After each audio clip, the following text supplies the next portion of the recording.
दोस्तों, बीते कुछ साल में देश में नफरत की एक बाढ़ सी आ गई है। एक रिपोर्ट हम आपके सामने लाते हैं और दूसरी घटना फिर से सामने आ जाती है कि जिस तरीके से लगातार बीते 11 सालों में इस देश में एक विशेष समुदाय के खिलाफ नफरत का माहौल बनाया जा रहा है।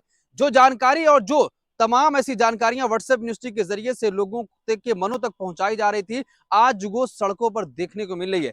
जो नफरत व्हाट्सएप यूनिवर्सिटी के जरिए से बांटी जा रही थी, उसका नतीजा ये निकला है कि रास्ते चल के एक विशेष समुदाय के लोगों को मारा और पीटा जा रहा है। चलती ट्रेन में एक मुस्लिम बुजुर्ग के साथ मारपीट की गई थी। अब एक ताजा मामला झारखंड के बोकारो से आया है, जहां पर कुछ लोगों ने मुस्लिम लड़कों को रोका और उनकी टोपी उतारी, उनके साथ मारपीट की। आप अंदाजा लगाइए कि आखिर ये नफरत कहां तक पहुंच चुकी है कि पेट्रोल पंप पर अगर कोई अपनी गाड़ी लेकर आया है, पेट्रोल लेने के लिए खड़ा हुआ है, तो वहां पर भी उसको ऐसी नफरती बयानों और ऐसी नफरती बातों का सामना करना पड़ रहा है। आप अंदाजा लगाइए कि आखिर ऐसी घटनाएं रुक क्यों नहीं रही हैं। प्रधानमंत्री नरेंद्र मोदी कहते हैं कि सबके विश्वास को जीता जाएगा, लेकिन कहीं भी धरातल पर ऐसा होता हुआ दिखाई नहीं देता है।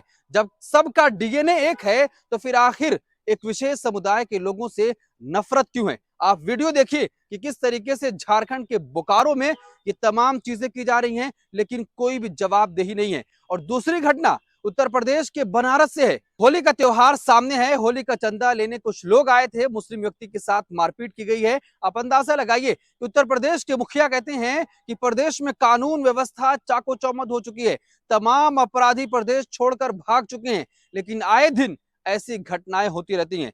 जिस तरीके से सीईओ संभल के सीईओ अनुज चौधरी ने कहा कि अगर किसी को दिक्कत है रंगों से, तो वो फिर जुमा के दिन बाहर ना निकले। 52 बार साल में जुमा आता है, होली एक ही बार आती है, तो इसीलिए होली मनाने दीजिए। आप अंदाजा लगाइए कि संवैधानिक पदों पर बैठे लोग ऐसी भाषाओं का इस्तेमाल कर रहे हैं। व्हाट्सएप यूनिवर्सिटी के जरिए से जो नफरत परोसी जा रही थी, आज वो अधिकारियों तक पहुंच चुकी है और वो खुलेआम मीडिया में एक विशेष समुदाय के खिलाफ बयान दे रहे हैं और कोई कार्रवाई नहीं हो रही है।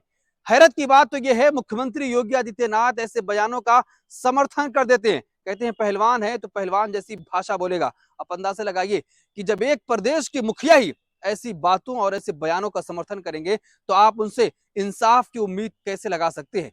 जब वो शपथ लेते हैं तो कहते हैं कि कभी भी किसी भी धर्म में भेदभाव नहीं किया जाएगा, सबके साथ समानता की जाएगी। लेकिन जब बारी आती है, जब ऐसी तमाम चीजें सामने आती हैं, तो साफ तौर पर वहां पर खुलकर दिखाई दे देता है। आखिर ऐसा क्यों हो रहा है?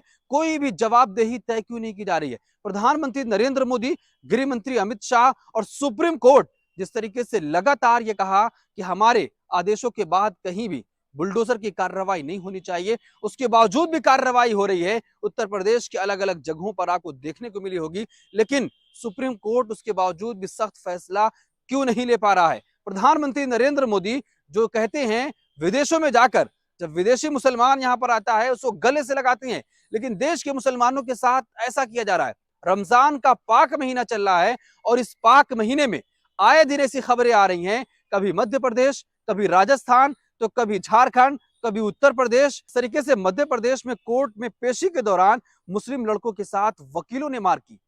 आप अंदाजा लगाइए कि वकीलों से इस बात की उम्मीद लगाई जाती है कि वो इंसाफ दिलाएंगे, और जो कोट उन्होंने काला कोट जो पहना है, वो सिर्फ इंसाफ दिलाने के लिए पहना है। लेकिन किस तरीके से काले कोट के भेष में गुंडे बनाए जा रहे हैं, उनकी मानसिकता पूरी तरीके से सांप्रदायिक बना दी गई है, और जिसका नतीजा ये निकल रहा है कि एक विशेष समुदाय से वो कुंठा और नफरत में इतने भर चुके हैं कि अब उनसे उनको देखा नहीं जा रहा है।